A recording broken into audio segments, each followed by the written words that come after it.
Guys, good morning! So for today's video, bago ako luluwas ng Maynila, ipapakita ko muna sa inyo aking bagong talungan! Thank you, thank you!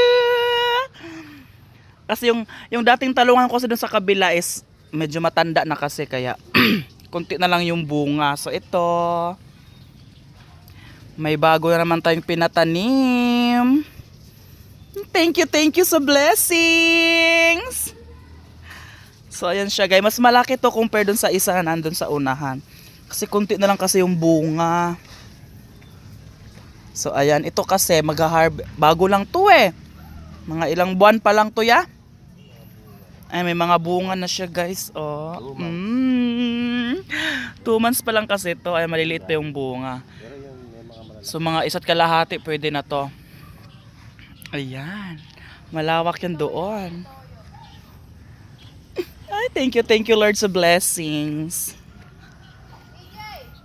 Ayan siya, mas malaki to compare dun sa isa, dun sa dati. La la la la la, kay gaganda ng mga pulang rosas. Hanggang doon yan. Ay na, mas malaki yung nandun o bunga. Papakita ko sa inyo yung bunga guys. Ay, medyo malaki na kasi siya. Ayan.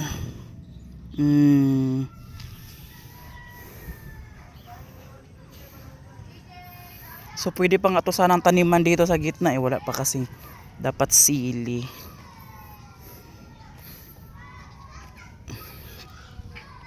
La la la la la. Napakaganda ng klima dito. Napakaganda ng panahon.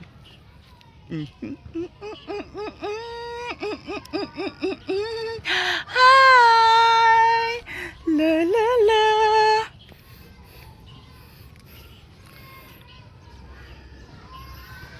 Nasa likod lang to ng ng bahay ng kapatid ko, ayan. Tapos dito lang siya sa likod. Ayan si kuya. Sa kanya ko inaasa ang mga talungan dito.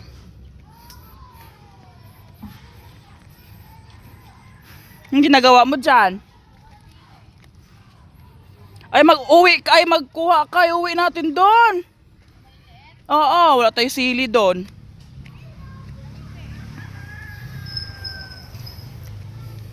Mukha kami ng sili kasi napakamahal ng sili sa Manila.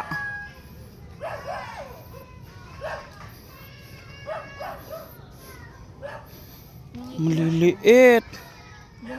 Ay, may pula doon oh. Ayun. Yung pa sa likod oh. Ito ba yung siling demonyo? Hindi oh, siling palay. Hindi mo Oh, ayun siya. siya. Mataba tas ano. So ayun yung barangay hall nila. Tama yung dati mga hacienda. Ay, ipapakita ko pala sa inyo yung dati kong hacienda na ngayon is ano na. Ang dami na palang bunga ng talong.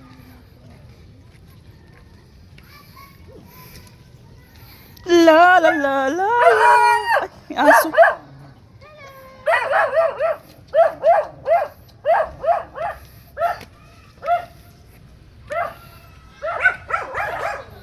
Ay, may harang na. Daming kakao guys, oh. Yun, may kakao, oh.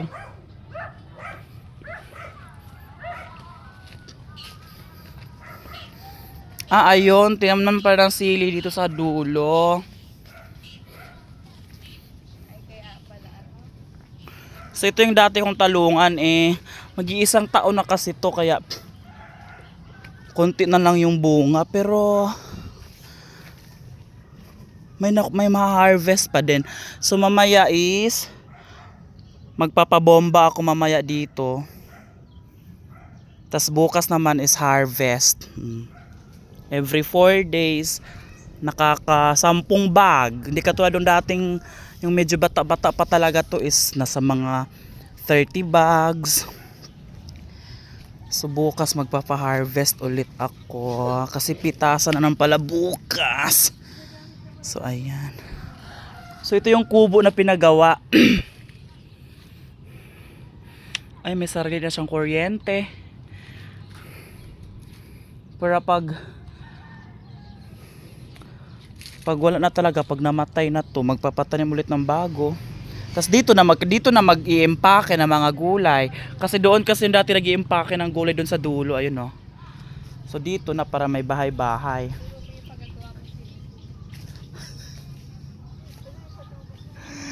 So pag nagpapatubig kami, ito dito manggagaling. Sayang walang palaka, no? So ayan siya, mas maliit lang to compare dun sa bago. Yun lang siya. Na na na na na.